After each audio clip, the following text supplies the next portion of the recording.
Pwede mag-usap tayo tungkol sa prayer. Uh, Two related things about prayer. Yon yung tungkol sa paghihintay ng fulfillment at saka yung something related doon. Are we praying correctly or appropriately?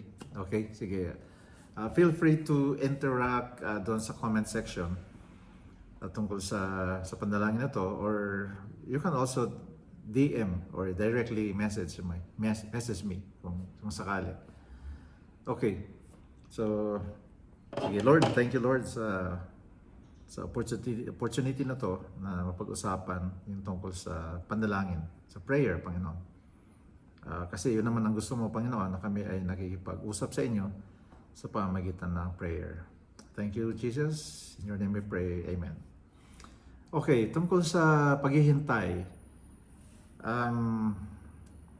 I'm sure meron na kayong karanasan na nag-pray kayo tapos thanks be to God, nagkaroon ng answer. Tapos kung ano pinag-pray nyo, yun din ang naging fulfillment. Meron din naman, nag-pray kayo pero it turned out na ang answer ay entirely different with what you were imagining na magiging ganon, ano? Ang kasagutan. Tapos, kung minsan naman you were praying na sana makita nyo in your lifetime or sana this month or this year makita nyo yung answer ni Lord, pero wala, di ba? Meron ako mga prayer request kay Lord na hanggang ngayon ay hindi ko pa rin nakikita yung fulfillment, but it doesn't stop me from trusting the Lord. Meron naman, hindi niyo pinag-pray, pero nung amazingly si Lord merong binigay sa iyo, binigay sa atin o may nangyari. Tapos doon lang natin na-realize na, I should have prayed for this, pero hindi ko pa nasasabi kay Lord. Pero ito, nandito. Doon na lang na-realize na kailangan mo pala yun. Pero inunahan ka na ng Lord, kaya di ka pa nagpe-pray. Kaya yun yung mga nakakagulat kay Lord, ano? Sa Bible, marami doon mga character sa Bible na ang tagal ng fulfillment. For example, si Hannah sa Old Testament. She prayed for them, sila ng asawa niya, na magkaroon sila ng anak. It took them 1 year. Si Hannah, she really prayed for a year until, yes, after 1 year, God answered the prayer. Nagkaroon siya ngayon ng pregnancy at pinagbuntis niya si Samuel. Si Samuel who became the prophet Samuel when he grew up. Si Abraham ba, how long did he wait for the promise of God to become a reality? Na magkaroon siya ng descendants. 25 years, tama, 25 years. Ganon ka, para sa kanila yung 25 years, ganon katagal, so much so na attempt si Abraham na pakinggan yung testimony, yung recommendation ng wife niya na unahan si Lord, kaya yun, anakan yung kanilang maid. Absurd na idea, but he did, si Abraham. Kaya tuloy complications ang nangyari after. There was also this woman, interesting. Nabanggit siya doon sa the book of the Gospel of Jesus according to Luke in chapter 2. This is story about this woman, si Anna. Ewan ko kung napapansin nyo to, no? Kasi every time during Christmas na binabasa yung Luke chapter 2, the Christmas story, kung minsan hindi nakakarating doon, kung minsan pag nakarating man doon sa part na nabanggit siya, ay hindi gaanong napapansin. Pero dito sa church, napansin natin to. I preached this message about Anna in 2022, hindi 19 2022, December 24. Ilagay ko yung link dito sa YouTube, nasa YouTube channel natin. Pero doon sa preaching na to, hindi lang si Ana, kasama si Simeon. Kasi magkadugtong yung kwento ni Simeon at si Ana. So basahin ko na lang sa Luke chapter 2, yung nangyari to na nabanggit si Ana, it happened when Jesus was brought by Joseph and Mary to the temple 8 days after the birth of Jesus. Kasi yun yung kaugalian doon, kailangan i-dedicate yung baby after 8 days. So, nandun si Simeon, pinag-pray ni Simeon si Jesus, the baby Jesus. And then, pagdating sa verse 36, sa Luke chapter 2, nandun din ang matandang prophet at byuda na si Ana. Anak siya ni Phanuel na nanggaling sa tribe ni Asher. 7 taon lang silang nagsama ng asawa niya, tapos nabyuda na siya. Siya ay 84 years old na. Hindi siya umaalis sa temple, araw at gabi siyang nag-worship, nagpa-fasting at nagpe-pray. Nung oras na yon, dumating siya at nagpasalamat sa Diyos. Nagsalita siya tungkol sa bata, sa lahat na naghihintay sa kaligtasan ng Jerusalem. Take note yung word doon ay naghihintay. Bale, si Ana, naghintay siya ng more than 60 years. She interceded for over 60 years before she saw the promise. Take note, 84 years old na siya nung si Jesus ay finally na-encounter niya. Kaya may connection din to sa aking next na sasabihin.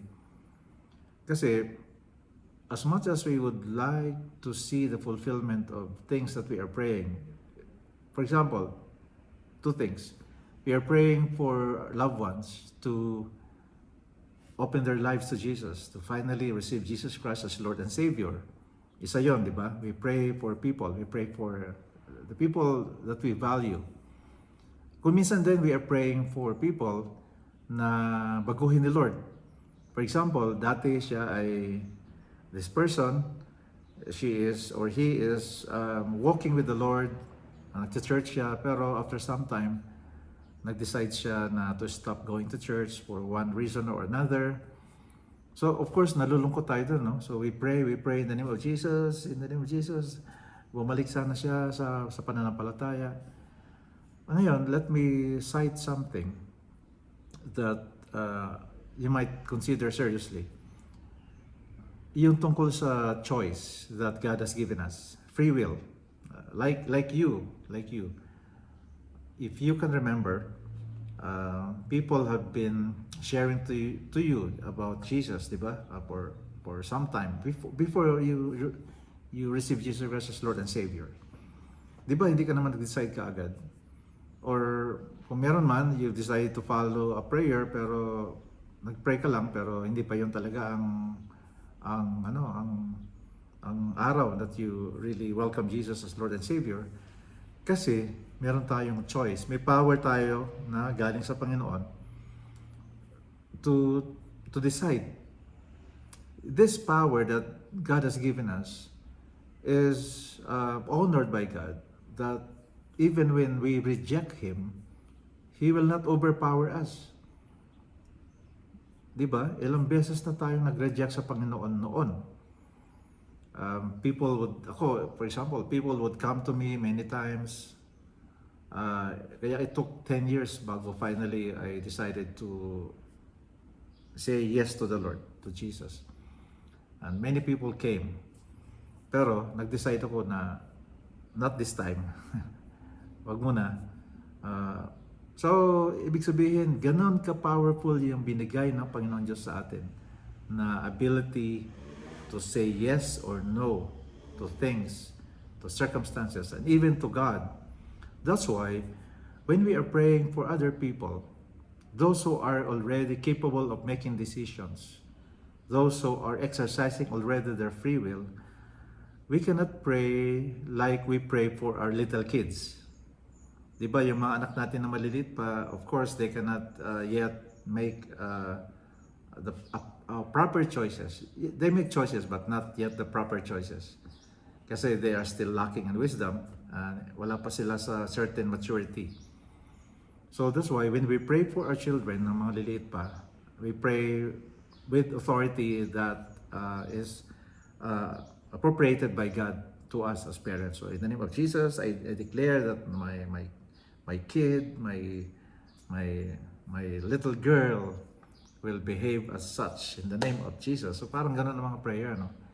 Pero when we are praying already for adults, kids, na adults na, mga kaibigan natin, kaopisina, katrabaho, classmates ng mga adults, ang prayer natin ay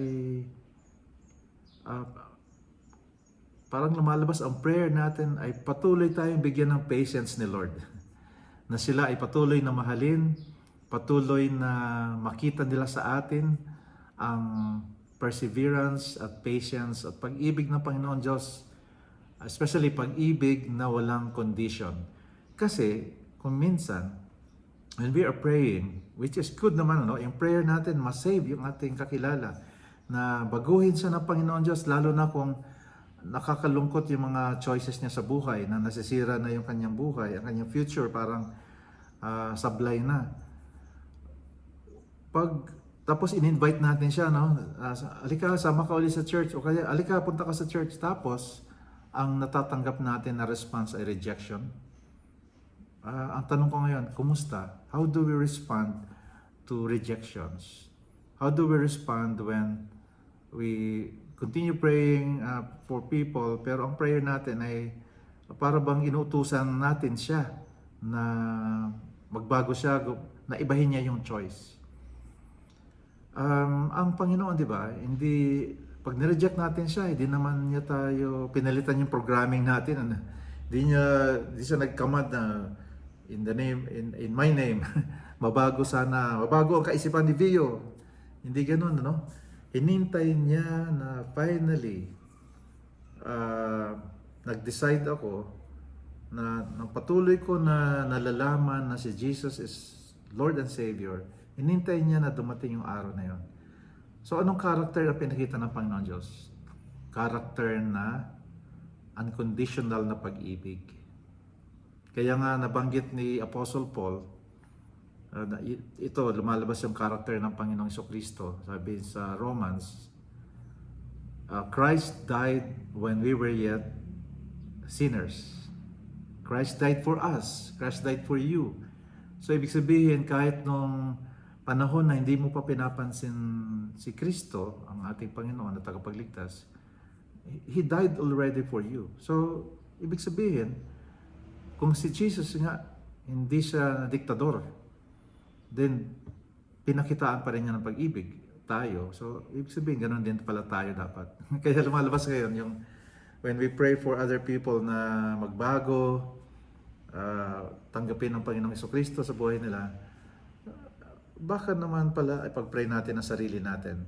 Are we still continuing or continuously representing God, na nare-reflect yung character niya, na ang pag-ibig natin ay unconditional, natanggap pa rin natin siya kahit na siya ay hindi pa umaayon doon sa dapat na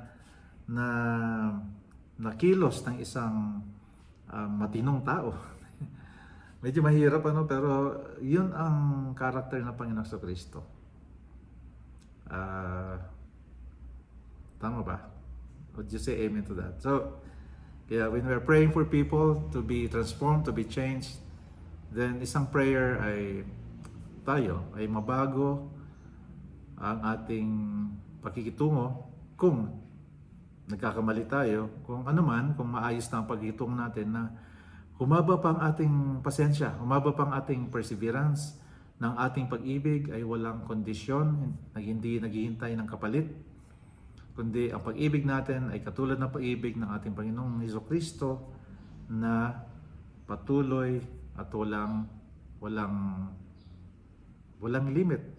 Of course, ibang usapan na pag lumalabag na sa batas yung ating pinagpipray, Pero hanggat hindi siya, wala ring immoral na ginagawa, ibang usapan na yun. Pero habang maayos naman, ang magagawa lang natin ay patuloy na mahalin sila.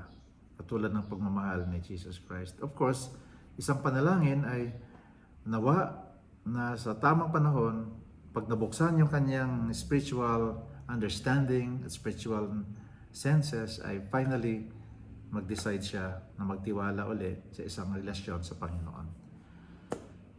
Amen ba, mga ka-Life Journey? Kung meron kayong mga comments or anything related dito sa topic na to, feel free to message me or mag-comment dito sa comment section.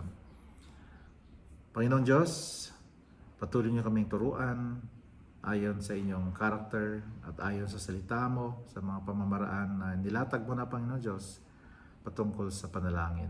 Lord God, would you bless the Life Journey family and allow us, Lord, to continue to learn to walk with you and to live lives empowered by you so that we can have a character that reflects yours. Thank you, Jesus. Amen. Amen.